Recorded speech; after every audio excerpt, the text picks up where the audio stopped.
بسم اللہ الرحمن الرحیم۔ السلام علیکم میرے پیارے اسٹوڈنٹ حضرات، چاہے وہ یونیورسٹی، کالج، اسکول یا کسی دینی مدارس سے ریلیٹڈ ہیں۔ سب سے پہلی بات تو یہ ہے کہ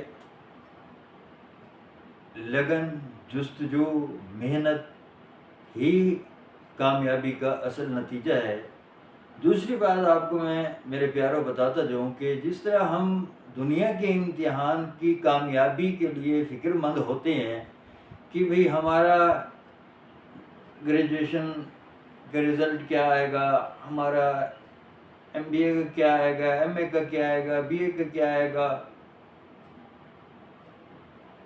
اسی طرح ہمیں یہ بھی فکر مند ہونا چاہیے کہ ہمارے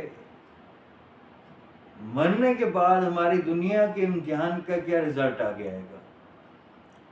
تو یہ دنیاوی رزلٹ جو ہے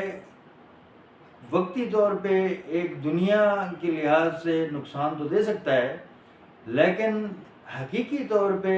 جو ہمارا نقصان دینے والا رزلٹ ہے، اگر وہ ہمارا غلط نکلا تو وہ آخرت کا رزلٹ ہے۔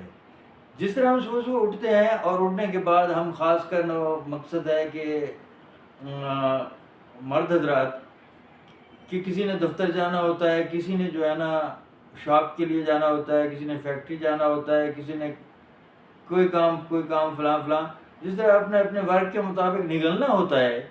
تو اسی حساب سے دیکھتے ہیں کہ آپ لوگ کے ہر بندہ اس فکر میں ہوتا ہے صبح منہ دھویا ہے نہیں دھویا، بچوں کو اسکول چھوڑنے کے لیے جا رہا ہے اور بچوں کو اسکول چھوڑنے کے بعد پھر دہی لے کے آ رہا ہے، چنے لے کے آ رہا ہے، پھر بریڈ لے کے آ رہا ہے، انڈے لے کے آ رہا ہے، اور اسی طرح پھر تھوڑی دیر بعد یہ کوشش ہوتی ہے جب ناشتہ ہو جاتا ہے کاروبار پہ نکلنے سے پہلے کہ ہاں بھی اب جو ہے نا شام کے کھانے کے لیے، شام کے پکانے کے لیے، ہانڈی پکانے کے لیے، سالن بنانے کے لیے بندوبست کر کے دیتا جاؤ۔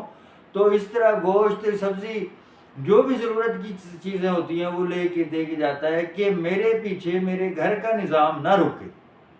تو اسی طرح یہ بھی ہمیں فکر کرنی چاہیے بھائی کیا ہم نے صبح اٹھ کے صبح کی نماز مرد حضرات نے باجماعت اور خواتین نے گھروں کے اندر ادا کی ہے کہ کل کو ہمارا قبر کا نظام بھی نہ رکے۔ تو سب سے پہلی بات تو یہ ہے کہ ہمیں 5 وقت نماز کا پابند ہونا چاہیے، اور دوسری بات یہ ہے جو وظیفہ میں طلبہ کرام کو بتانے جا رہا ہوں وہ اس وظیفے کے لیے بھی شرط یہ ہے کہ 5 وقت نماز ادا کریں، اور اس کے بعد 5 وقت نماز ادا کرنے کے بعد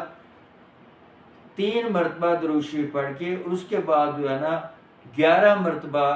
سورۃ علم نشرہ پڑھیں، اور اس کے بعد پھر آخر میں 3 مرتبہ درود پاک پڑھیں، اور اس کے بعد جو ہے اپنے لیے اپنی کامیابی کے لیے دعا مانگیں۔ اس سے قوت حافظہ میں بھی اضافہ ہوگا، اور اس کے علاوہ اللہ تبارک و تعالی دنیاوی امتحانات میں بھی کامیابی عطا فرمائے گا۔